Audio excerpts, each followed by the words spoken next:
afternoon, everybody. Happy Friday. Happy 8th of July. Welcome to the show. This is Just Parlays with Chris King. Happy nobody's birthday.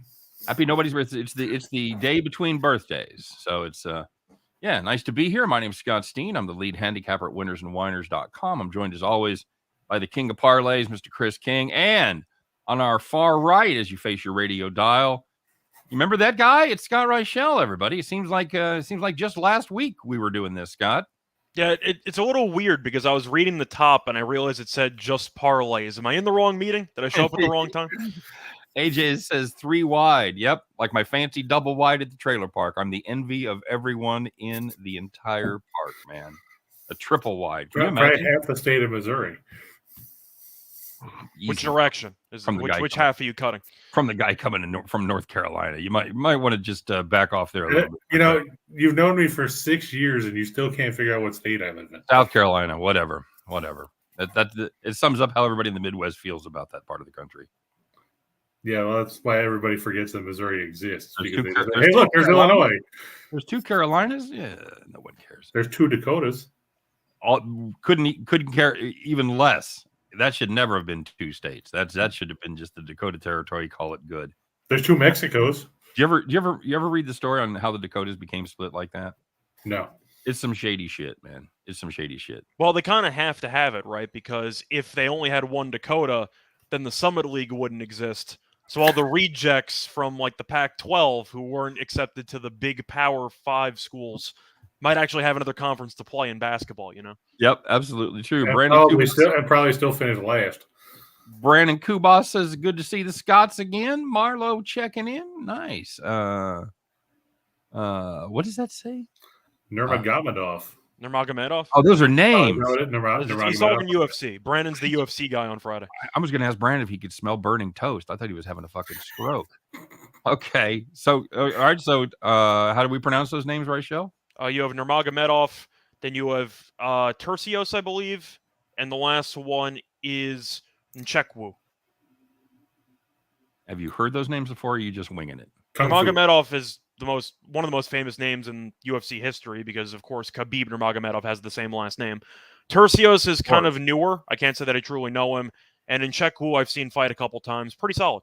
Okay, there you go. He's not as good as Robert and Temdiche. Remember the guy from Ole Miss, the one who had like the illegal was he the one involved in the illegal recruiting stuff? I thought so. I'm pretty sure. He went to the Cardinals. He had some type of like arrest or something. Might have been alcohol, I think. Wouldn't surprise me. Yeah, I mean that's an ongoing trend, you know.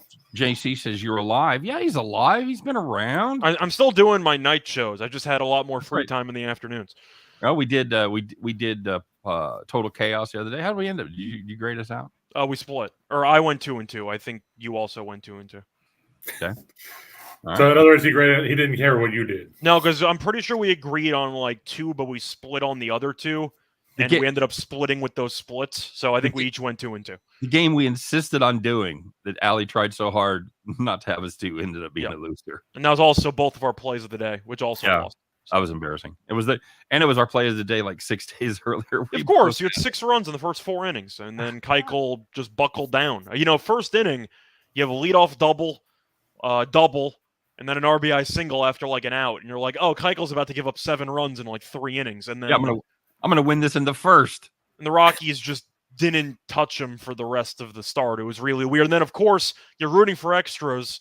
And the Diamondbacks bringing Melanson into the game, and you know it's over at that point because Melanson stinks. Do you think Melanson's going to be the Kimbrel replacement in LA? That would seem to fit right in. I texted Chris last night. I don't know who I hate more. I don't know if I hate Jansen at his prime or Kimbrel worse. See, I don't know if I hate Kimbrel because you know what you're getting into. Jansen would have a couple of outings where he'd actually look really good, and it was the one time you'd back him, he would be awful. Kimbrel, you're going in, you take the live plus 2.5 on the other team. I had the Dodgers a couple of weeks ago, and Kimbrel came in and picked up the save 1, 2, 3, and I went, wow, okay. All right, well, maybe he's going to be okay. And he then turned a corner. No, like the next not two really. times, one time he fucked me, and last night he tried his best to fuck me and just. I think they said he's given up at least one run in like half of his appearances this season. That's just fucking scandalous for a closer. Yeah, he's given up 18 runs in 30 outings. So. I had the under last night, and I watched him go to 4 straight batters with 2 strikes, lose the first 3 of them. I think they were behind in the count on every one, at least 2, and lost every one of them. Finally got the out. Well, they pulled him. It wasn't even him. It was they brought the lefty in. Yeah. How Velasquez looks at that pitch on a 3-2 count or 2-2 count, whatever it was. How you look at that? Right down Broadway, baby. Yeah. What the hell are you looking for? I was looking for an off-speed pitch. He had to be looking off speed. That's the only excuse because he just went right down the middle. Yeah, I was looking for an off-speed pitch in the dirt that I could try to golf. I can't believe they're laying off pitches that close, just right down the middle to end the game. I don't know if you guys saw that pitch I was talking about yesterday where Mickey Moniak swung at it. He's a left-handed batter, and the ball would have plugged a right-handed batter in the ribs. A couple of Keuchel pitches had Rockies batters. I thought McMahon, I know he had an RBI single. He had a couple of brutal 2-strike swings on some of those sliders by Keuchel. It was rough. Yep. Scott, are you still doing your podcast? Brandon Kubas wants to know. You're still. Yep. Still doing the NBA stuff. I had a tennis one either last night or 2 nights ago. I'm going to have another one tonight. Didn't remember. So, yeah, keeping busy. WNBA should be sometime later this week, but I'm still been keeping busy. And so far, so good. All-star break for the WNBA, isn't it? Yeah, but we're probably going to do a futures update episode, talk about the finals odds and the MVP odds and that stuff. There you go. Fading the dream. AJ's talking about Kimbrel in his arms. Yeah, that's one of those affectations that's kind of cute when it's going well. You're like, oh yeah, he's storking it, man. But it was like Al Hrabosky. The mad Hungarian. Pumped up behind the mound on every pitch. That was great when he'd like put one down the middle and the guy just swing and miss and the crowd would. But when he fucking does that and then throws 3 in the dirt, you're like, okay, this is getting a little old. It makes you think that the Cubs, sold on Kimbrel at the right time because when they traded him, he had an ERA of 0.49 last year. Let me tell you something. If you're the GM of a Major League Baseball team, you should live your life by one credo: sell high on your closer.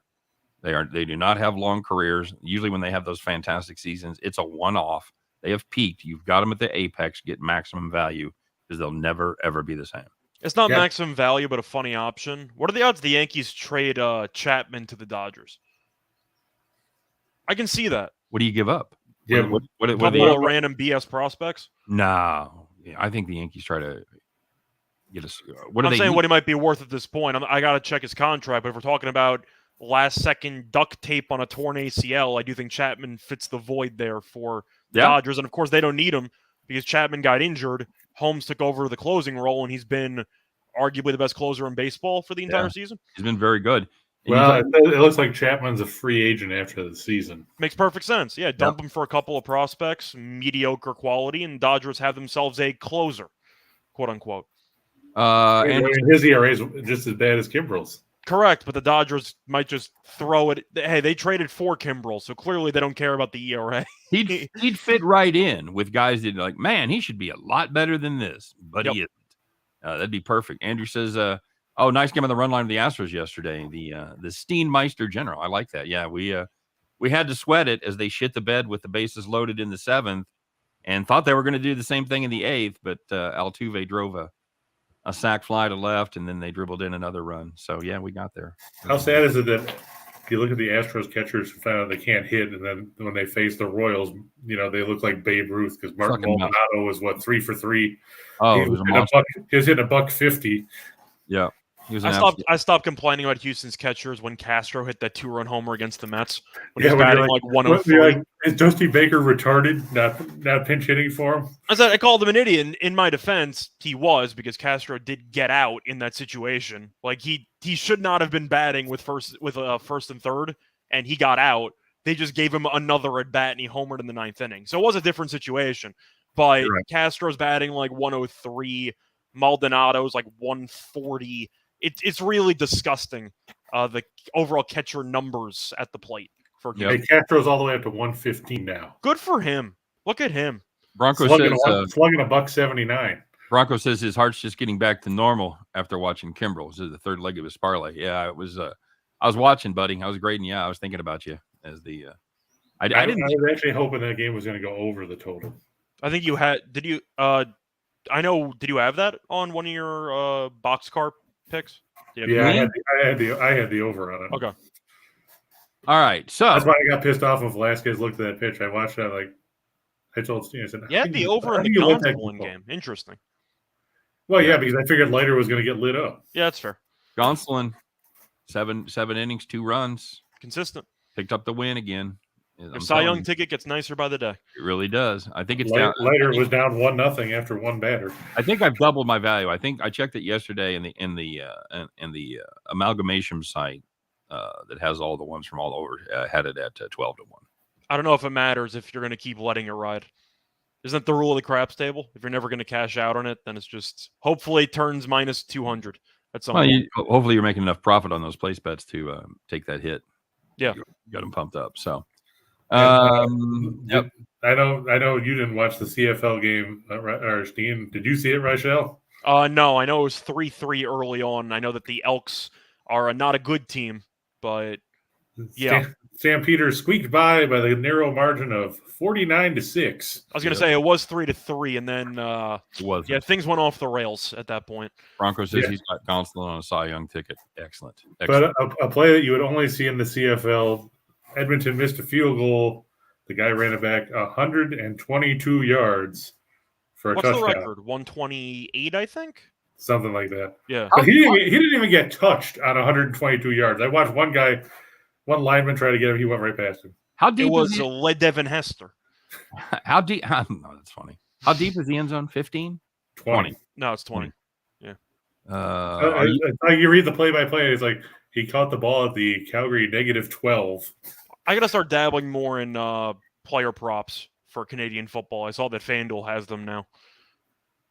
You bet in the Summer League? I know, Chris, you probably aren't. Scott, you bet in the Summer League? There was a time a couple of years ago I was actually giving out plays of the day in Summer League stuff. And I actually did really well with those. But I've been keeping some tabs. It's pretty difficult because you have a couple of last-second scratches. You know, people want to see the Jaden Ivies of the world, the Chet Holmgrens of the world, and then you look at the injury report. It goes, oh, he's not playing because of rest. But you're not going to know that until like 20 minutes before the game. Right. So it's pretty tough to fully bet them. You can get a lot of value on the overnights if the injury reports don't screw you, but you might get some last-second okey-dokes on, oh, this top 10 pick is suddenly not playing. Yeah, Paulo Banchero's out with a hangnail. Hey, better late than never. I want to remind everybody, if you would be so kind, smash that like button. Give us the approval that we so crave. Oh, gotta have it. Hammer that thumb. We appreciate the effort. Of course, get subscribed to both the YouTube channels, the Winners and Winers YouTube channel, where you can find great daily picks from, well, everybody that you see right here. Chris has joined the club. One of us. Yeah, I still don't know why I put the wrong date on it. Because you can. So it's me, it's Chris, it's Scott, it's Mason, Foles. Got a lot of great guys that have been writing for us over at Winners and Winers, now doing videos. Check those out.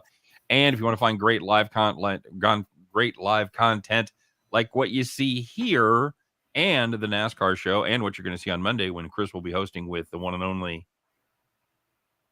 That's where you talk, Chris. The guy that's not here. Jim Williams. I was going to say, you weren't talking to me. That was one of those times where force of habit, I thought you were talking to me, but I kept my mouth shut. I was waiting to see if Rachel was going to chime in because, you know, that's what he always does. For the first 2 weeks of doing the show with Chris, all I said was, Scott, what do you think? Yep. And Chris had to remind me that he was not you. And so there you go. Yeah, Jim Williams is going to be back at least for a while. And we'll see. We don't know what's going on. He thought he was out. They kept pulling him back in. You know how it goes. Every time I'm out, they pull me back in. Rise says, smash it. Smash that like button. Damn right. How about this idea? USFL player when plays the NFL team. There's two options you have. The NFL team I'll toss out. Either you get them a tune-up matchup against Bama. Yeah. Or you eventually have the USFL winner play the XFL winner, assuming both the leagues are still alive. Yeah, they could have some type of exhibition winner-take-all cup. Bring a Canadian team down. Yeah, what about that? Give them play on the long field, but give them 4 downs. Yeah, for NFL, no. If you want to make lines for a college team, I think that's more fair. Yeah. I'd probably take the college team, to be honest. Where Adam Sandler's talking about, you tune up against some slack-ass Division II team like App State. Bronco Devil calls Mason Foles David Bowie Jr. I could see that. The thin white Duke. Yeah. Yeah, okay. Is this your last day? Yes, it is. This is my last day of hosting Just Parlays. He was traded for a head of lettuce and a player to be named later. Mm-hmm. Yeah. Mm-hmm. Cash Those player to be consideration. named later, though. Some of them turn out to be okay. Could be FP Santangelo.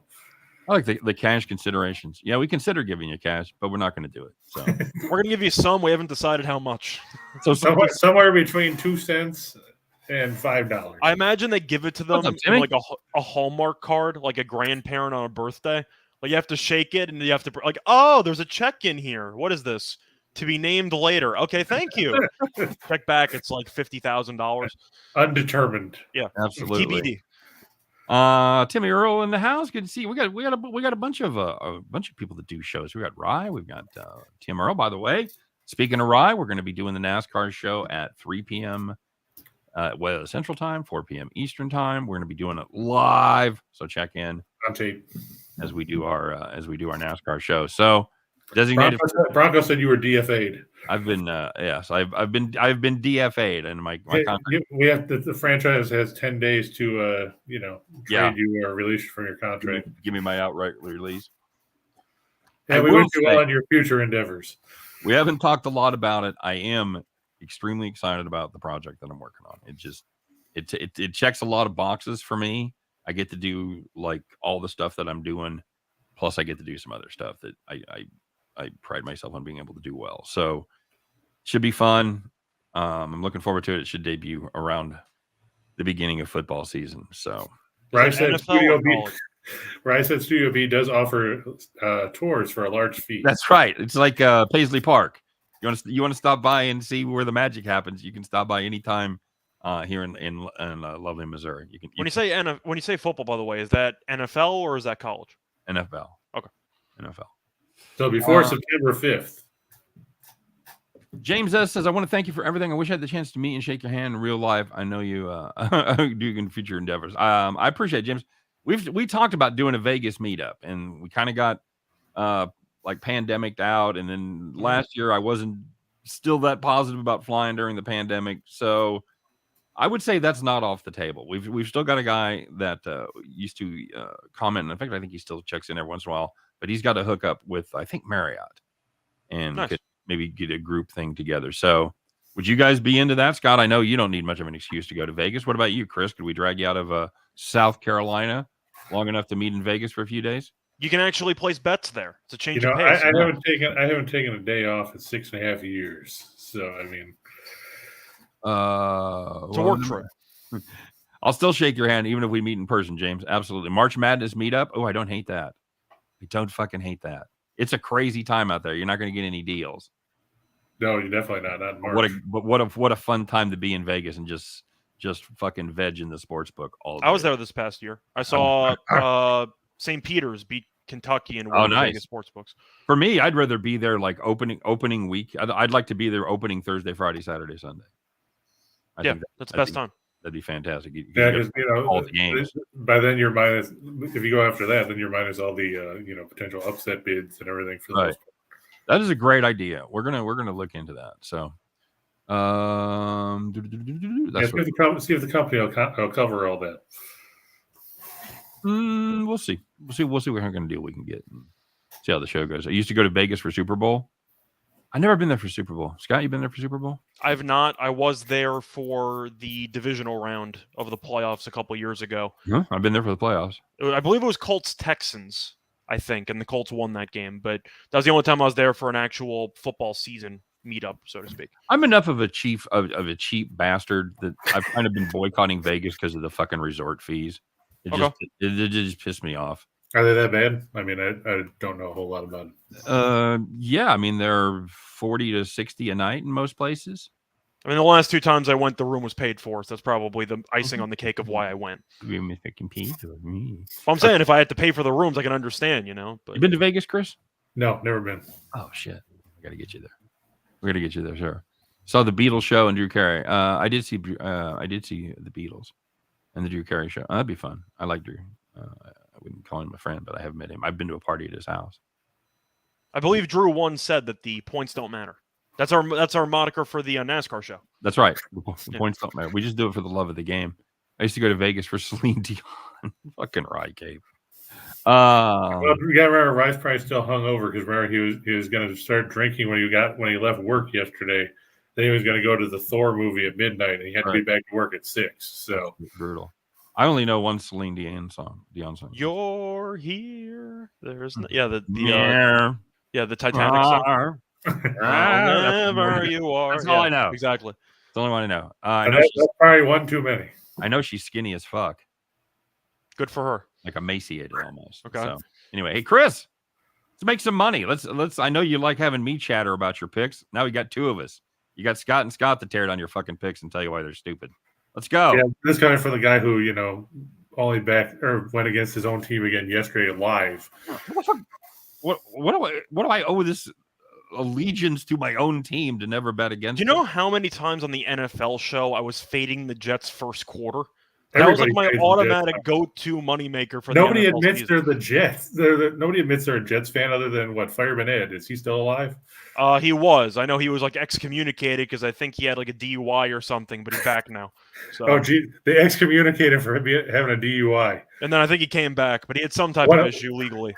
One of the 3 actual Jets fans. Money's money, you know. James says if you've not seen the Raiders Stadium in real life, wow, they're building some kind of big-ass dome on the Strip too. A theater. That's cool. Yeah, I have not seen the Death Star. Is it cool, Scott? I've gone past it. It's very, very cool on the highway. I mean, I know where it sits geographically, but I would love to actually go to a game there. Mm-hmm. But from the outside, if you're actually driving past it on the highway, it looks incredible. Yep. Pretty damn cool. Is it cooler than SoFi? I think it's close, but truth is the exterior, I think it is. The exterior for the Raiders Stadium looks really, really cool. Well, and the thing about SoFi is a lot of it's in ground. Yeah. It goes down. So it's not going to be as imposing from a distance as true. It's also like open on the sides in SoFi, which is a bit weird. Right. But... It kind of looks like a pavilion from the outside, but the Raiders Stadium and it's fucking visible from a lot of places. I just know from where it is geographically, where you can see it from, and there's a lot of fucking angles you can see that stadium. It's got to be cool. So, Rice says his neighbor's a hardcore Jets fan. He's highly entertaining. He's probably also drunk. All right, Chris, let's do some baseball. What do we got? Well, got the Yankees and the Red Sox. This ought to make Rochelle happy since he's a Yankees fan. Yep. Of course. We talked about that game. Bill asked, was it Bill McDonald that asked about the first 5 staying under? Yes. And by the way, Bill almost had after pointing out the error of Stat Fox's ways, he almost had a very prescient prediction as the Red Sox came back and got close. And this was my best bet of the day on the premium side. So I was sweating it, but they just never could break through against that Yankees bullpen, man. Yeah, because the only guy that did any damage was Devers. Yeah, that's it. Who's now homered, I think, 6 times against Cole in his career. That's absolutely weird the way, and I've seen that with other pitchers too. For some reason, you'll have somebody that's a good player, above average player, but he just owns a fucking star, and there's no rhyme or reason for it. It just is. I think you're being a bit harsh on Devers there, because Devers is an incredible third baseman. I think you're being a little bit harsh there, but I know the point you're trying to make. Okay. All right. So, Chris, you like the Yankees here? Yeah, I don't know what to make out of Connor Siebold. He's only made 2 starts. I get that. So, but his ERA is 8.31. His WHIP's over 2. He hasn't gone very deep, and we know that the Yankees can put some runs on the board. Question is, can Siebold keep them in it enough that they can hope that their bullpen holds up? And I don't see it happening. Rachel, what do you make of Nestor Cortez? I'm sure you've seen him a lot. Cortez, of course, has had a great year. However, I think everyone knew that his first couple months weren't sustainable, and his ERA has gone above 2. Now it's about 2.44. I do think the Yankees, of course, have the better overall pitching staff, and especially in this matchup. The one total play I don't mind, maybe a first 5 over, because I do think the Red Sox might have some opportunities against Cortez. And, we talked about Boston's pitcher. Siebold is not good. So I don't mind maybe a first 5 over there. But I do think the Yankees should find a way to get the job done. Maybe a team total over if you want to avoid Cortez entirely. But the Yankees should get the Siebold throughout this game. they must see something in him that hasn't shown up in those first 2 starts, because for them to keep trotting him out there, they must expect something of him. And I haven't seen him pitch. I don't know, Scott, if he has quote unquote good stuff, but there must be something they like about this kid. Maybe he can put it together. Having said that, I'm surprised that this price is as reasonable as it is. I would expect this, and I know the Red Sox are getting a lot of respect, and of course they're at home, but I would still expect this number to be somewhere in the neighborhood of 170 or so. Are you guys surprised we're catching this for $1.50?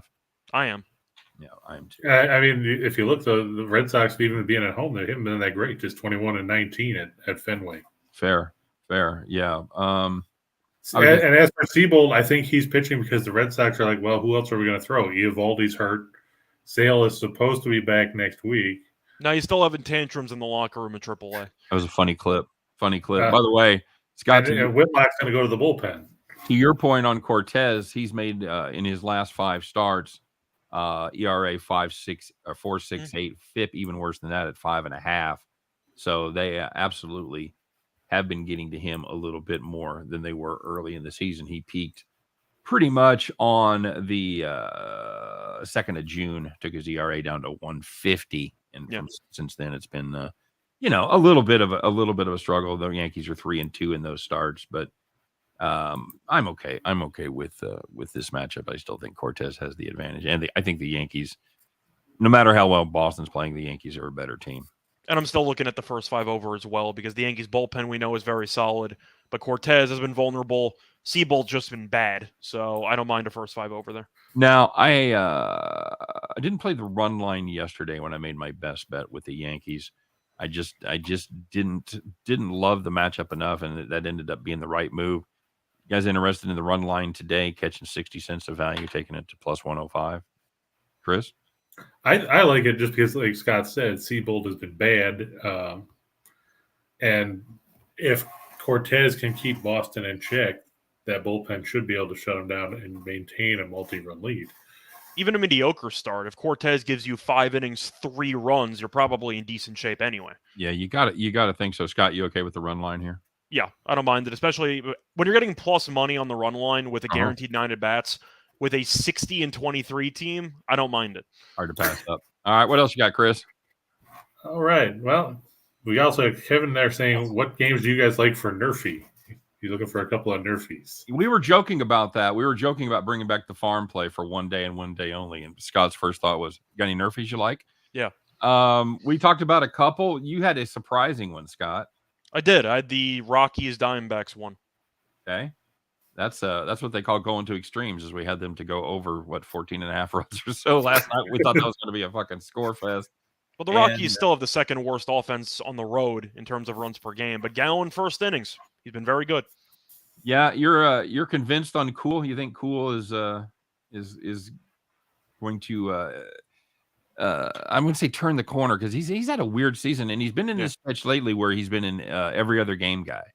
Yeah, where every other, it doesn't matter if it's on the roads and it's home, whatever, just every other game he's sucked. And if you back that theory, well, tonight this should be the good game, because he gave up 5 earned in 5 innings last time out, 7 hits and a walk, go along with 1 dinger and 2 strikeouts. So, the best thing I can say about this one is you're getting a reasonable price as far as a Nerfy goes. Chris, you got a Nerfy you like?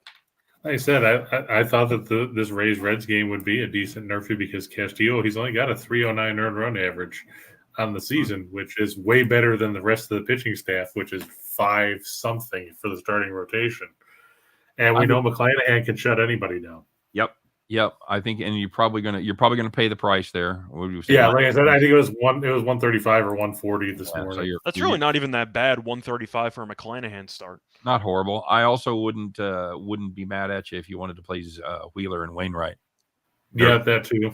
They're in St. Louis. They're not. Schwarber's going to give you nightmares for about 3 minutes, but if you get past that, you might be in decent shape. Well, and you got two problems there. You got 2 conflicting things, because yesterday I took Schwarber home run and it did not pay off. So he had a couple pitches there that he could have just clobbered. Using the day after theory, I look for 10 total bases from him tonight. So. I do want to congratulate, though, one particular player for yesterday, because since Keuchel pitched well it's safe to say that Adon is the worst starting pitcher in the league. Congratulations. Hey, you know what we learned? We learned how to say his name right. That's true. It's Johan Adon. It's Adon. Johan Adon. Yeah. Well, I don't condone his performances. Nice. Yeah, there's a lot to work with there. All right, so there's some Nerfies for you, man. Kevin said he hit the Detroit Nerfy yesterday for 500. Nice. Very nice indeed. Detroit, another horrible offensive team. Worst in the league. Their first runs, if I remember right, bottom 5. But who's Miami was second worst? Who's the worst for first inning runs? Baltimore. Yeah, Baltimore. That's right. Who's the second most profitable team? Baltimore. Yeah, as we learned yesterday. So yeah, Tim pointed that out. I had Ohtani to homer last night. He had one to the warning track, but I despise the new dimensions in Camden. Anytime it's a fly ball to left field, you just assume it's caught now. Right. It's awful. Yeah, it's bullshit. But it's worked out okay for the Orioles. They've been one of the They're still going to finish in last place, but they're a respectable last place team. You know, four back, four under. Yeah, it's not bad. Yeah, way better than we expected. The gracious fundamentalist T asked, "What do we thought of the total for the Yankees Red Sox at 9.5?" I said first 5, but I'm leaning over. So your first 5, you're getting 5? Yeah, give or take. I like the over there. If you can find a 4.5 juiced, I don't mind that either. For a full game, though, I know the Yankees bullpen's very good, but I got to go with the over. I think both starting pitchers have shown signs of either decline or just ineptitude. So I'm going to go with the over. I thought you were going to go with Bob Uecker from Major League and go, he's starting to show signs of fatigue. Yep. You think the Yankees get to 7? I think they can. And if I think that's a possibility, then I'm not going to take the under. Is that what it's going to take to get over? No, I think Boston. I can see 6-4, something like that. Yeah, I can see Boston getting to 4 or 5. Okay. All right, there you go. The Rays laying 167 at the Reds. This is at Great American, of course. McClanahan going against Castillo. Pretty good pitching matchup. Chris, I don't love the price on this. I really don't. I liked it better when I did it yesterday. It was 151. Yeah. Something like that. But, obviously might come in on Tampa Bay since. All right. McClanahan, and then I'm assuming this is all about the pitching matchup for you. McClanahan, 1.74 ERA, 0.81 whip. One of the top 3 favorites for the American League Cy Young Award. And he also leads the league in strikeout to walk ratio, too, at 782. Yeah. Nose hair. Looks like a party favor when he sneezes. Rays, my problem with the Rays, can't score runs. 22nd in the majors runs per game. 17th on the road, which is decent. They play better outside of the Trop. Castillo, you know what? That's a guy for me that doesn't pass the eye test, but his stats are decent. Every time I watch him play, I don't get it. He doesn't look like he, was the pitcher that he was 3-4 years ago. Yeah, wasn't the main calling card his slider, which was like allegedly the best slider in the league? Or everything just seems to be moving less. His four-seamer seems to be on the same plane, and he doesn't seem to be getting the movement on his slider. But 3.09 ERA, 1.14 whip, and nothing wrong with that. Well, he has to be good because he wants Cincinnati to trade him. Still walking, guys. 22 walks in 64 innings. That's not ideal, but he's still getting the strikeouts, over strikeout per inning. Rays play pretty well on the road, Chris. Last to 5 against a right-hander.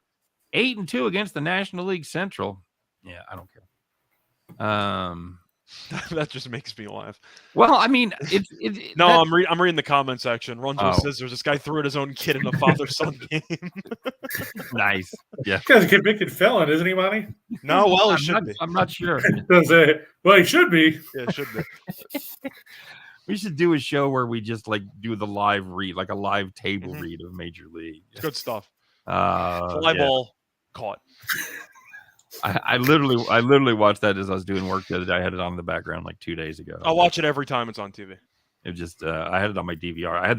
But it was the network version. So it was just like win the whole thing, and they weren't like dubbing it. They would just blank it.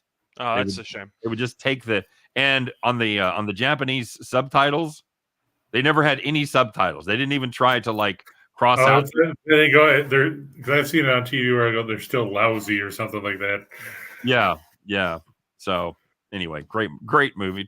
terrible movie, but very entertaining. I mean, it's if you break it down as far as the classic movies, It's not the deepest movie you'll ever see, but it's high quality stuff. It's high quality. Dynamite drop-in money. That broadcasting school really paid off. Reds can't hit lefties. That's a problem. I feel like you're forgetting something. They can't hit, period.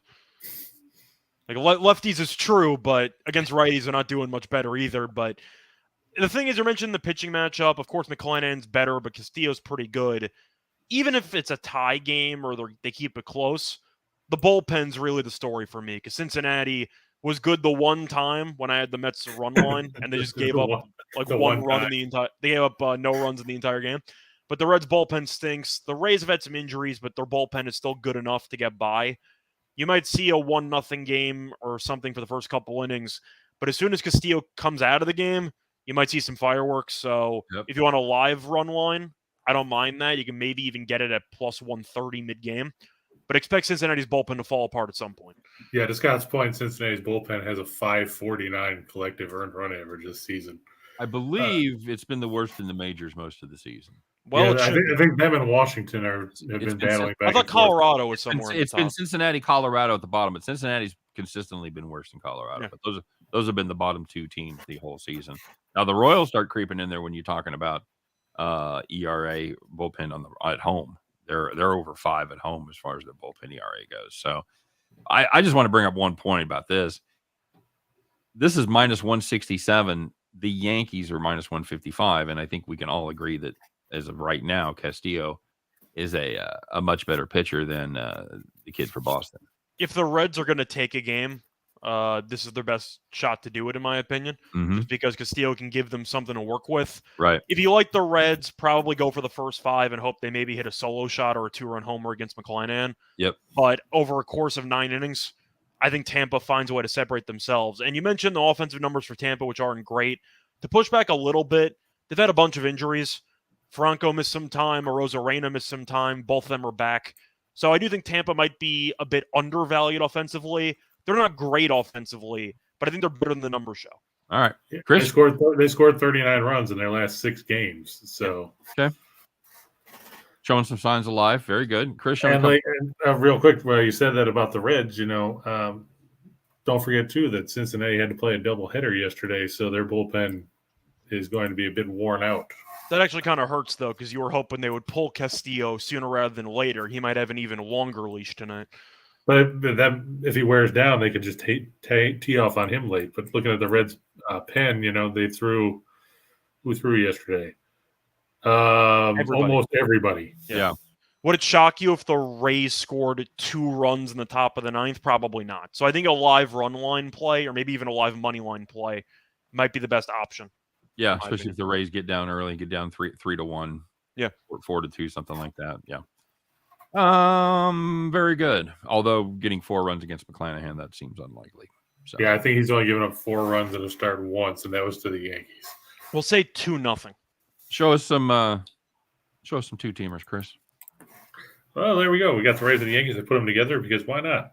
All right, very good. Then I go with the Phillies. I like Wheeler. He shut down the Cardinals on Sunday night. Wainwright, I can't figure out what's going on with the Cardinals. They did nothing offensively for that 4-game set with Atlanta. They escaped with a win yesterday because, hey, look, Atlanta's bullpen pitched like crap. Right. What a surprise. Phillies, Wheeler's good. We know that offense can put up runs. Rachel, you have anything you want to say about either one of those teams? The Cardinals can't hit. The main takeaway, if you want to just go through it, the last 5 games, the Cardinals have not reached 4 runs. And they ended up having 3 against Atlanta yesterday in extra innings. So they really just can't score. Wheeler's been good. It would not surprise me if the Cardinals fail to even reach 3 in this game. I don't mind a team total under if you want to take a spin there, fading the Cardinals offense. But it was good to start the season. It's not good right now. So I feel like until I see the Cardinals wake up, I'm going to assume they're going to keep struggling. And speaking of, why should Albert Pujols be involved in the All-Star game? He's hitting, 2-something, low 2s. Didn't the NBA do that once for like a legacy spot for Dwayne Wade or something like that? Something like that. But, I mean, they're putting in Cabrera, who I get it. He's actually been hasn't been great, but I mean, Pujols He's been hasn't better held than- a candle to him.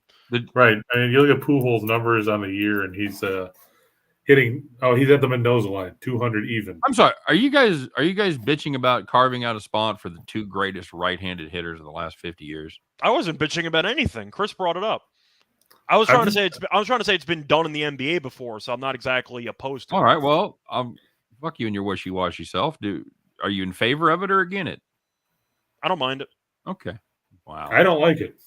I don't care if you're one of the best hitters in the last 50 The All-Star years. game They doesn't didn't mean do it anything, though. before. Fuck, you worried about the integrity of the All-Star game? I was going to say, if they were still playing for World Series home field advantage, then maybe I'd have a problem with it, but they're not. So I'm just saying, they've never done it before. Why do they feel compelled to do it now? I told you before, I don't like the DH in the National League. I think it was fine the way it was. I don't think that we should just be throwing. I don't think we should be just throwing guys in there because they had good careers. What are we going to do next? No, once again, you can do what the NBA did. You add an extra legacy spot. You keep the same amount of players. You throw in an extra one on the bench. Who cares? Yeah, as long as it doesn't cost anybody a spot, I'm fine with it. Look out your window, Chris. There's some clouds to yell at. Go do that. You're older than I am, old man. Yeah, well, I'm not the one fucking that sounds like Honus Wagner over here. And I hate the DH. I hated the DH when they put it in the first place. Have you ever listened to Honus Wagner talk? Why Honus Wagner of all people to reference? Well, I'll tell you why. Because I actually found it showed up in my algorithm, a YouTube clip of Honus Wagner talking and taking batting practice at age like 68. Okay. It's some colorized thing, and I was fucking fascinated. So he made more contact than Joey Gallo. Oh God. Oh my God. I turned on the Yankees game yesterday. I told you I had that game. First batter I see is Joey Gallo. I'm like, oh fuck, this is gonna go well. Spoiler alert, it didn't. That Trevino double, though, he roped that thing, right? Mm-hmm. Would that go 10 feet? Well, you see the Vinny Pasquantino home run the other day? Got about 9 feet off the ground the whole way. Yeah, the Dylan Moore one yesterday, which was a Canseco light situation with Gurriel Jr. there in Toronto. Yep. Beautiful thing. By the way, Mortal, to answer your question, a Nerfy, NRFI is an acronym. It's no run first inning. There you go. Exactly. Which we will fully admit it was a term that we did not know until this season. We bet no run first innings for a few years now. Never heard it called a Nerfy. Never heard it broken down like that. Wait, Bill McDonald, Manny, best right-handed hitters. You're just being disrespectful to Hank Aaron. That's one.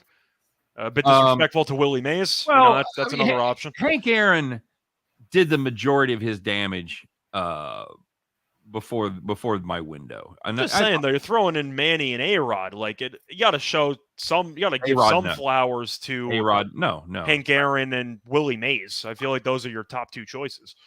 Willie Mays did not play. Man, he might have played 73 with the Mets.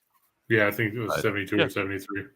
Okay, so if we take Willie Mays and Hank Aaron, two guys that clearly belong in the generation prior to the one I'm talking about, I will put up Pujols and Cabrera against Manny anytime. That's fine. Right. I'm just saying, when you throw in Manny and A-Rod, like I got to push back a little bit. You got to include Aaron and Mays. Yes, I'll include Aaron and Mays. I will not include A-Rod and Manny. Yeah, J.R. Gwynn was left-handed. Yeah. So is Ted Williams. So. Wade Boggs, same way. Good old Bags. George Brett. Yep. So, no, I'm. The number one rule if you're gonna have a show, if you're gonna talk sports, have a fucking take. Yep. And if you have a take, people are gonna disagree with you. That's what makes baseball great because you can compare stats from different generations. You go, well, he did this, but this guy did that, and it's fun. I've spent many a beer talking over and arguing over baseball players from the past versus. And if you wanted a take, I would tell you that Babe Ruth would hit below 240 in today's baseball. I don't know why you say that. I just don't believe that the pitchers were good enough back then to show enough variety. That's true. Plus, you didn't see the parade of relievers like you do now. That's what I was going to say. That's what I'd like to see. I'd like to see like guys, stars from that era, your Babe Ruths, your Garrig's. I'd love to see their stats per inning and how they, if they got better, if they were a 280 hitter in the first four, but a 360 hitter in the last five or whatever. I'd like to see as that pitcher got more tired if they increased, because it's the opposite today, obviously. If you also want a hot take for basketball, if you threw Bill Russell in today's basketball, would he be better than Rudy Gobert? That's just fucking next level disrespectful. It's extremely disrespectful. I'm just throwing it out there. You know? Well, if you're comparing eras, you can have an argument about big men or whatever, and there's no right answer, of course, but the point is I do hold it against, it's not their fault on what year they were born in, but at least I'm acknowledging the level of competition significantly higher now than it was back then, and that really cannot be disputed. No, well, I mean, by the same token, look at all the guys that were played before the 3-point line. Look at a guy like Maravich or somebody like that who could shoot from anywhere. Well, I mean, more points would those guys have averaged in had in their career if there was a 3-point line instead of everything being a 2. As a Mizzou guy, the guy that always comes to my mind is John Sunvolt. When he played for the Heat. Yeah. Well, I was speaking in college, but then later in the NBA, just an absolute sniper from way outside before the 3-point line. So, but as far as today versus yesterday, you have measurables from today that are statistically higher. You have 40-yard dash times, you have deadlifts, you have sprints, you have cone drills, you have all this measure. It's also just the exercise and training programs themselves. So they didn't have the knowledge back then. Nutrition is better. Training is better. It's all year round. You don't have guys that are fucking, working as an HVAC guy in the off season that are playing in the NFL, which you had to do. Fucking Len Dawson sold cars and did the sports on the news in the off season because these guys needed more money. So, all right, very good. Chris. A lot of those guys back then got into pro wrestling too, like Ernie Ladd. Same thing. I was being disrespectful for Bill Russell, but I'm just saying I do acknowledge the fact that you go through some numbers and stats, and when Bill Russell or even like a Bob Cousy shoot below 40% pretty much their entire careers, I don't exactly think they would be much of an offensive force in today's NBA. That's the point I'm trying to make. Would you admit the game has changed dramatically? It has, but if you go back to Bill Russell's era, they played at the fastest pace of all time. Did you ever the fastest pace was played during the Bill Russell era. Did you ever see the Michael Jordan sketch when he was on Saturday Night Live with the first black Globetrotter? No, I have not seen that. That sounds hilarious. I highly advise you to look at it. It's some funny shit. Like the guys are all doing like chest passes and shit. And Michael Jordan fucking takes the ball, just starts jamming it. And they're just looking around at him. And it's incredibly funny. And they managed to do it without being racist, which was a real challenge. So, okay. Chris, you like the Astros too? -175 over the A's. What we got for a pitching matchup there? I believe it's Urquidy, and I think Blackburn is supposed to go for Oakland, but they keep flipping back to TBD. But last I had seen it was right. Last I had seen it was supposed to be Blackburn. I'm just gonna double check and see if they've changed it again. Because I've still got Blackburn. If you believe StatFox, we've still got Blackburn. I told you they're either really good or really bad. Yesterday, when nobody else had a starter, I had the kid that pitched in the fucking West. That was Casey Lawrence for the Casey Lawrence, yeah. Who then didn't even start because they started Banda for some reason. Right. But Lawrence was listed all day long. So they had it right. Oakland or MLB still has gone back to TBD, but last I knew it was Blackburn. All right. Urquidy's pitched damn good his last 3 outings, just giving up 1 run, gone 19 total. Of course, I said that about Javier the other day. What happened to him? Is it fair to just pencil in Yankees Astros ALCS? I don't see how it's not. Yeah, I mean, what the fuck? What are you? The Twins? People like they don't even know the Twins are still playing, let alone still leading a division. I didn't even know they still had a team. Yeah, we got uniforms and everything. It's really great. All right, so there you go. If you want to play the first 2, you want to play the Yankees Rays 2 games Chris broke down. 163, still getting better than 3-2 on your money. That's all right. You want to put the run line on those? Get positive money on both those plays. That'll take you up better than 3-1, 314 on a hundo. And if you want to play the Phillies Astros, get a decent price on the Phillies, a little higher price on the Astros. It's going to make your $100 wager turn into $184.90 and strict 4-1 on the run line. Chris, you want to play the run line on both of those?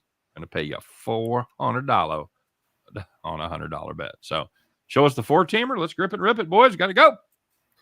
All right. I'm going to go with Austin Riley over 1.5 total bases. He had 2 more hits yesterday, so He's 16 for 31 or 32 in his last 8 games. Killing it. And he gets to face Eric Fetty, who he's 7 for 18 in his career against. Okay. Fetty Wap, not good. Yeah. Just one double. You don't even need multiple hits. Yeah, exactly. That's true. I'm going to take the Braves over the Nationals as well. Double down on that. Charlie Morton going against the aforementioned Eric Fetty. Morton pitched extremely well against the Reds in his last start, only to get a no decision because of Atlanta's bullpen. Now Spencer Strider knows what it's like. They have to, throw 6 scoreless innings and get nothing. I'm going to go with the Diamondbacks over the Rockies. I like Gallen better than I like Cool. I know that, like you said, Cool's been an every other start guy. Mm-hmm. It's tough to have a lot of faith in an every other start guy because depends on which start it is. Right, but you never know if he's going to take that next step off the cliff either. Well, there is good news though, because since the result of what happened yesterday, Melanson might not be available, so you got that going for you if you like the Diamondbacks. The heartbreaker. All right, very good. And you got the Orioles there too, bud? Yeah, Tyler Wells has won 6 straight starts, or 6 straight decisions, I should say. He's 6-0 in his last 7. We've talked about Reed Detmers before. He had one good start. It was a no-hitter. It was a historic start, but that's pretty good much start. Good start, yeah. But, yeah, this is Tyler Wells is really probably the most undervalued pitcher on the most undervalued team. I think Tim Earl would agree with me that there's no team that even approaches the Baltimore Orioles as far as being undervalued day in and day out. Yeah. They're starting to catch up. As you see, we're laying the wood here. But yeah, this was an even line when it was Lorenzen, and then they switched and said Detmers, and then it just went. Yeah, I don't think the Orioles have laid 130 in 4 years. That's about right. That ain't far from wrong. Chris, the only one I worry about there, well, I worry about Faden Cool at 160, but what I really worry about is backing Charlie Morton at 244. I just not sure about Uncle Charlie. Like I said, if you look, he pitched well against the Reds. 7 innings, no runs, 1 hit, struck out 10. I know. And it's Washington. I mean, she's not going to fuck your best friend this time. Swear to God, not like those other 4 times. Oh my God, you're with my. What are you doing with my best friend? Jesus Christ, I did not see that coming. I'm stunned. But on the plus side, he's facing Washington. So I mean, that's how I feel like I'm in the middle of the river and fucking Charlie Morton's on my back as a scorpion. And he fucking stings me and like, now we're both going to die, Charlie. Yeah, what do you expect? I'm fucking Charlie Morton. Stinging people halfway across the river is what I do. So do you Charlie Morton is 2-0 in his last 10 starts. I was going to say, so does that mean that you're leaning towards the over instead, Steen, because you don't trust Morton and you definitely don't like Fetty Wap either? Yeah. If I was going to make a play there, I'd plug the over in. But yeah. I get it. We may see that in a minute. I'm making a wild prediction. Maybe we will, maybe we won't. But I'm just saying, hey, if you want to play those 6, if you believe in Chris, and why not? He's the king of the parlays. Scott sees six games there when there's only 4. How drunk are you today? Did I say 6? Sorry, yeah. 4. I personally don't mind the Braves run line there. Washington is pure fade material. Going into the season, I thought they might be the worst team in the league, and they're approaching it, I'll tell you that much. But Morton's been okay. He hasn't been as good as he has been in previous years. But Fetty has an occasional good start once every, full moon.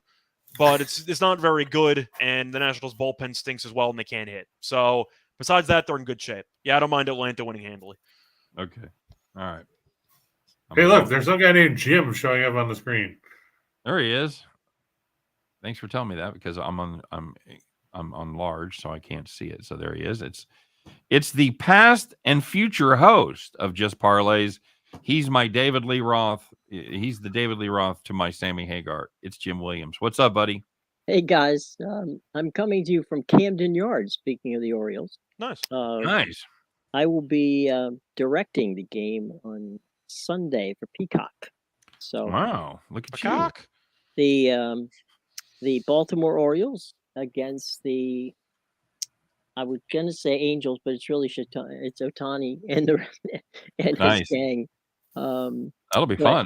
Yeah, it's it's a living. We gotta have side hustles somewhere. That's right. But hey, I wanted to come in and just tell you how much I've enjoyed watching for this show today, which has been fun. And all the shows you and Chris have done. over the past number of weeks here on Max Wagers, and you're had a blast. part of the family. Yeah, I appreciate it, man. As is Scott Reichel, by the way. Who? Thank you. As is Scotty. He's the other Scott. Scott's the guy that sits in the back of the station wagon that faces out, and it's in that seat that faces going backwards. He's in the car, but he's not up there with a seatbelt or anything. As a wise man once said, "I'm just here so I don't get fined." That's a good one. Quick on the batting side, when Scott was talking about, certainly Aaron and May is fantastic, but you have to throw Roberto Clemente in there for that time. That's true. Because he won more batting championships than those two guys. Yeah, there's a couple of those guys that crossed over into the early 70s. If I'd have said 40 years, I'd have been completely clean. But right. I went for the kill, and I drug in those guys like Mays and Clemente, right, that played a few years in the early 70s. So I'll say I'm sorry. One quick question for the learned panel here, because I know you got to get to other stuff, including your other show. Right. I honestly believe, and this is just me, I believe that there's probably a handful of pitchers led by Jim Palmer, Bob Gibson, Juan Marichal, those kind of guys. I still think they could have pitched well in this era. Your thoughts? I don't doubt that. No, I don't. I think guys like Gibson, especially, I think he was well suited, and Nolan Ryan kind of crossed over era. Oh yeah, for sure. He played after the mound was lowered, but he was he starting 68 or was 69 his rookie season with the Mets? 60. Well, the year they went to the I think it was 69. 69. So he was a rookie that year, right? Yeah. Well, he was 68. He came up for a little while, but he played the full season in 69. Okay. Yeah, actually, he had his first start in 66. Yeah. In the majors, they sent him back. Yep. Is that right? He made 2 appearances, 1 start in 66, and he didn't pitch. They pitched in 68. There you go. So yeah, Jim, to your point, I agree. I think those guys could have been ultra competitive. Sandy Koufax, probably, right? Oh yeah, and Drysdale.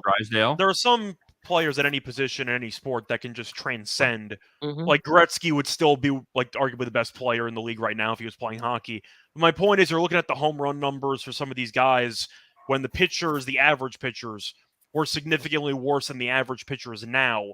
So I do think some numbers are extremely inflated as a result. That's the point I'm trying to make. Mm-hmm. It's not about the elite guys. It's about the average guys.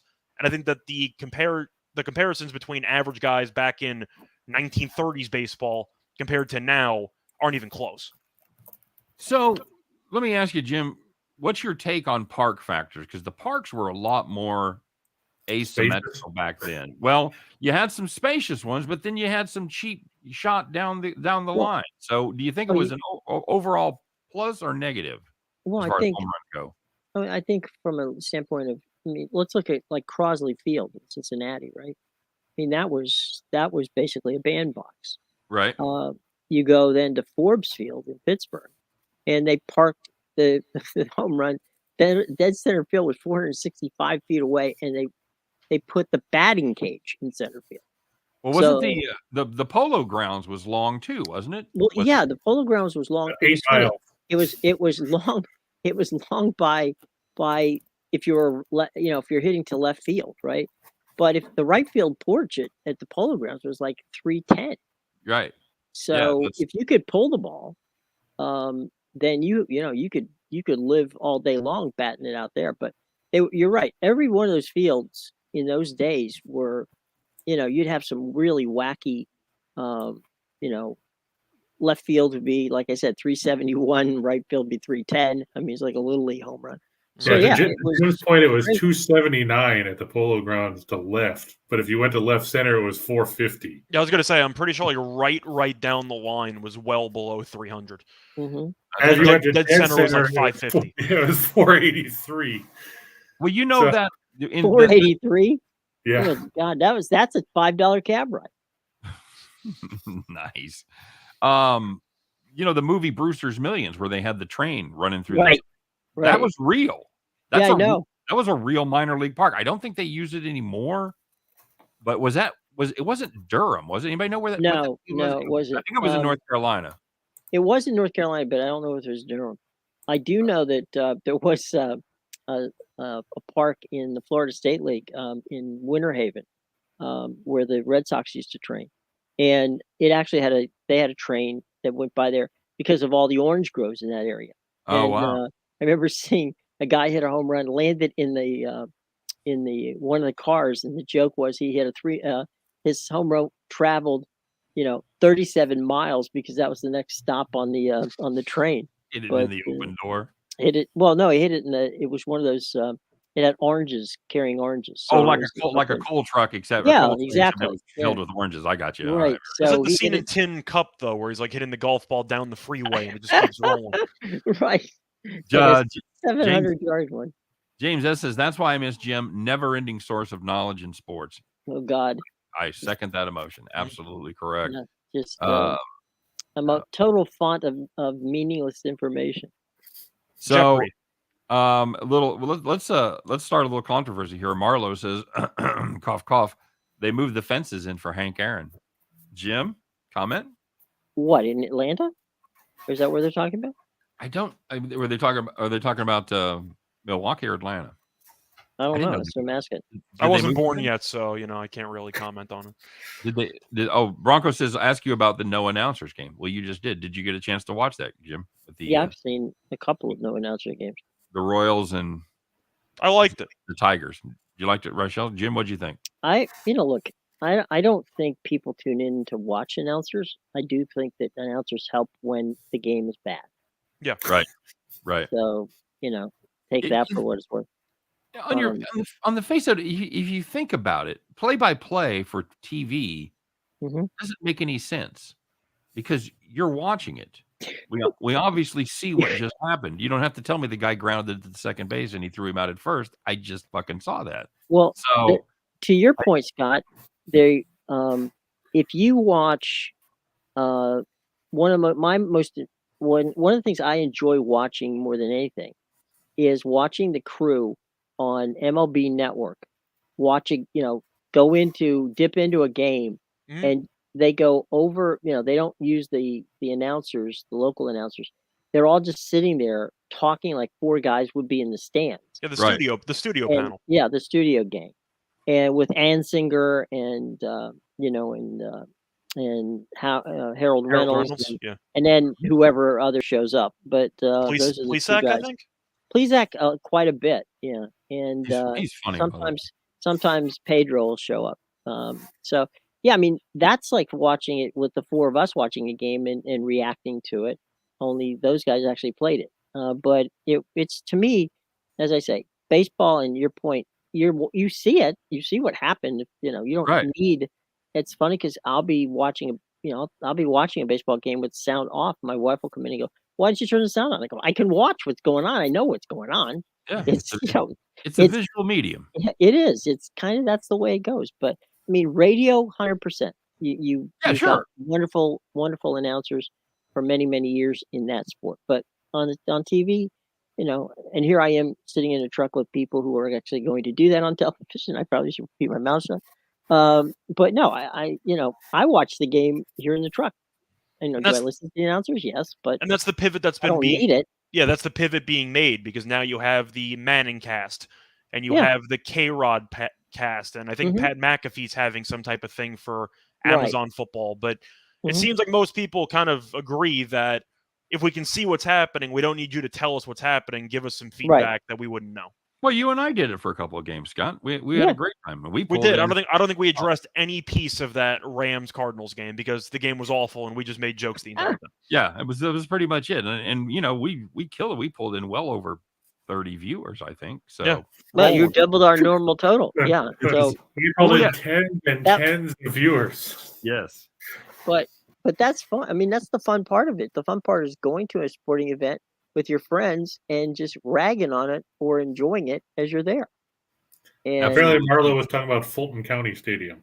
Fulton County Stadium. They did that because Fulton County Stadium, Three River Stadium in Pittsburgh, the Riverfront and the Vet, all were football, baseball stadiums. So what they did is they took the fences because there weren't any fences. There weren't no fences. Aren't no fences. There weren't no fences.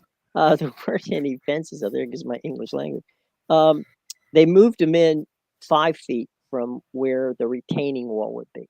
Now, you could say, and there was always a joke about the fact that when certain teams would come back, that fence might not be 5 feet away, it might be 7 feet away. I mean, 7 feet away if you had a chance to hit a lot of home runs, and they may move it back, to 3 feet away from that retaining wall. But those were fences that were on wheels because it was a multi-purpose stadium, was used for both football and baseball, and so they did have walls that were different from the actual retaining wall, which is what you would see during a football game. I do recall seeing Willie McCovey one time hit a home run at Three Rivers Stadium where the ball went over the fence, hit the retaining wall, and looked like a rubber ball, one of those Nerf balls going back and forth between the two fences. So Nice. he hit it that hard. So yeah, I mean, to your point, yes, the answer is they're removable fences. If you think that they moved them for Hank Aaron, then the conspiracy lives on. I don't know that happened, but can you cannot confirm it. Can you find me 41 home runs in Fulton County Stadium that went over the wall by 5 feet? If you can't, then no. Well, who's ever making this conspiracy, right? That Aaron shouldn't have passed Ruth at 714. So for that to be the case, you'd have to have 41 home runs at Fulton County that only went over by 5 feet. Yeah, but that's assuming that he played all of his games. No. I'm just saying that's right. No, everything he's doing the math of the 755. Right. I'm just saying what he's doing. You've got to take away 41 home runs. I see what you're saying. Were hit only at Fulton County and only went over by that amount. Besides, even if wouldn't he have just played longer to beat the record? If you're at that point, aren't you just going to keep going? He finished at 750 some. No, he did. I'm saying if you take off those home runs hypothetically, then wouldn't he have just kept playing? Yeah, probably did it. Yeah. And then there's no way. That's my point. There's no way that number is 40. Sorry, there might. By the way, Gil's talking about how he wants a body cam on the catcher. Even better. Give me a camera on the umpire's hat. I want to know what's going through Angel Hernandez's mind. I want that would be blank. That would be a like, blank picture. He figures like the Homer Simpson thought bubble with just like a monkey just clapping. Dough. Yeah. It's all right. crazy. Well, we better let you go. So we only have 10 more to talk about, Jim. Oh yeah, I'm sorry. Okay, go for it. It's fine. NASCAR show's in like 50 minutes anyway, so we're good. Fine. We'll be good. Hey, buddy. Thanks very much. Thanks for all you do. Thanks for the kind words. Well, to you guys, it's always fun, and you're always the family. So believe me, I'm sure we'll be seeing each other, not just on holidays, as the old saying goes. Yep, absolutely.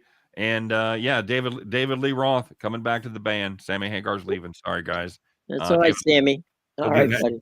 So is Rachel, are we going to make Rachel Gary Sharon? I think that's in the cards. Gary. I've been called worse. Yep, very good. So David Lee Roth will be back Monday. I wonder what you could have been called worse than Gary Sharon. Cherry Chastain. Somebody who's not Gary Sharon. Somebody who never had Neil Diamond. No. Yeah. Okay. All right. So Jim, you'll be back here Monday, 2:00 Eastern, 1:00 Central. I'll just parlays with Chris and Jim, like God intended. The usurper is gone, forever banished. Smoked by the sword of Asmodeus. Jimmy, have a good time. Have a good time this weekend. Congratulations on your gig there, Mr. Big Time, sitting in the truck and whatnot. So it's a one time only. So tip your waitresses if you're at Camden Yards, folks. This is a one time only deal. There you go. All right, buddy. Have fun. Have a great weekend. Okay, guys, have a great weekend. Be well. Thanks, Jeff. We'll see you. Bye. There he goes, everybody. It is Jim Williams. Good dude in the show. Of course, I inherited it in good hands, and it will once again be in good hands. So, all right, buddy. It wasn't in good hands while you had it, based on the way you worded that. For the last time in my Just Parlays career, let's throw some shit at the wall and see which 10 of them stick, Chris. Shot in the dark. Can you really go wrong with Jose Ramirez going over on total bases facing Brady Singer and his impressive slider? Yep. Brady Singer going tonight for the Royals. I got the over. Good luck. Part of my plan is Jose Ramirez going ape shit. So I like it. Mookie Betts getting plus money. Yep. Devers. Yeah, he only homered twice yesterday. Mookie Betts. So did Devers, didn't he? Yep, that's true. Yeah, there you go. I still can't figure out how Jordan Alvarez is getting plus money on total basis. Still happening. Getting plus money on all those guys. Arenado going up against Zach Wheeler. Yeah, you're getting 140, and you probably deserve it if that cashes. But I mean, he's hit well in the beginning of July, and I think he got a couple hits off Wheeler on Sunday. Okay. McClanahan over 7.5 strikeouts. Struck out at least 8 in 5 of his last 6 starts. And Cincinnati has a lot of guys that don't make contact.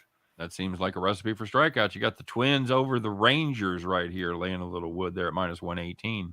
50 Shades of Gray. It's Sonny Gray and John Gray. Yep. It's good. It's a gray out. Should be fun. Rachel, which Gray would you rather have? Sonny. But the Yankees had Sonny, and he was bad, but he's been good everywhere else. A lot of guys fit that description. Yep. Can't handle the Big Apple, Scott. Can't handle the pressure. They don't like fruits.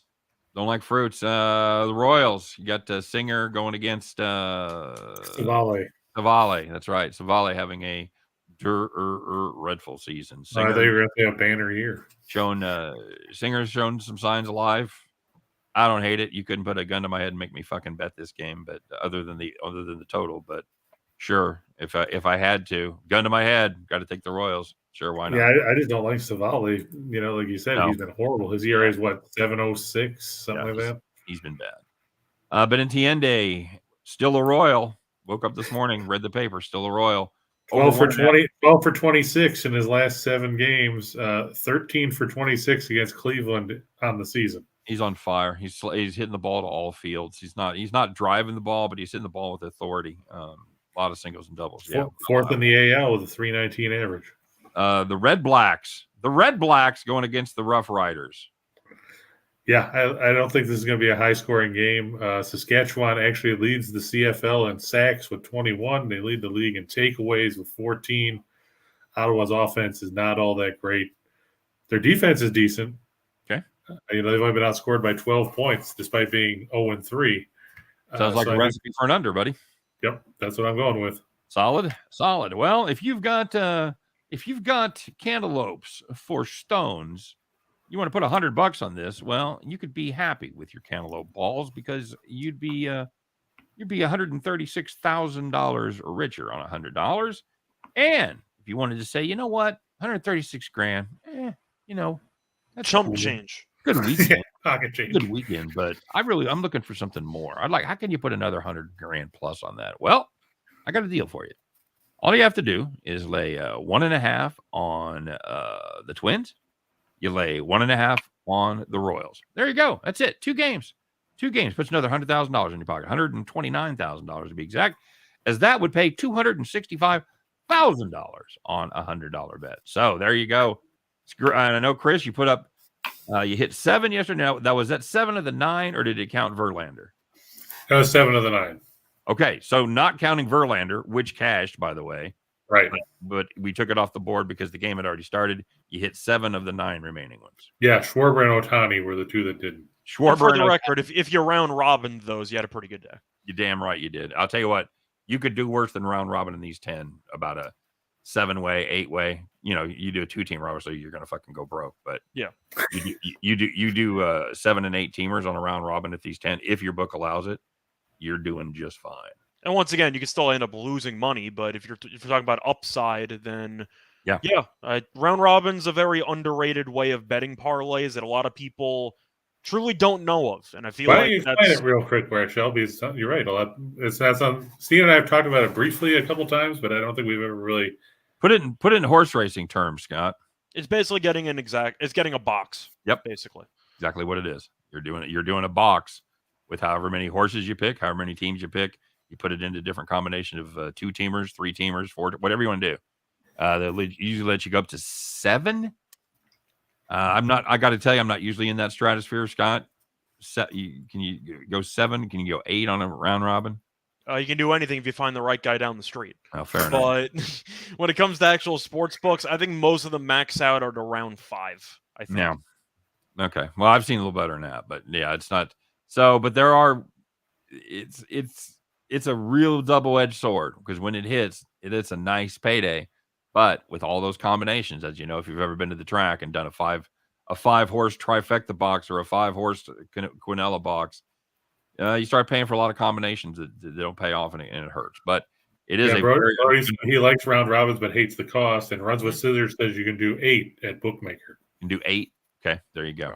So you can take 8 and then round robin from there, or you can take an 18 parlay within like 10 or 12. And it makes sense because, of course, if you round robin and everything wins, you make significantly less money than if you would have just taken the regular parlay. But that's not really the point. The point is trying to find ways to make money when you end up hitting 6 of 9. Yes.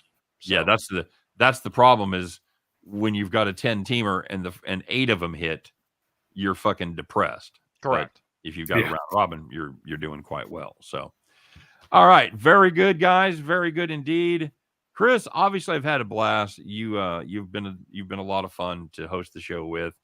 You're a guy that just gives it right back, just like Rachel, and I'm a fan of that. You got great knowledge. The parlay shit is just it's wizardry to me. So congratulations. Well, like I said before, you can see how much fun it is this time of year when there's not a whole lot of stuff to work with. You know what though? You're still being profitable. You're not. You're maybe not killing it. You're not just fucking gold falling out of your pockets like you were during basketball season.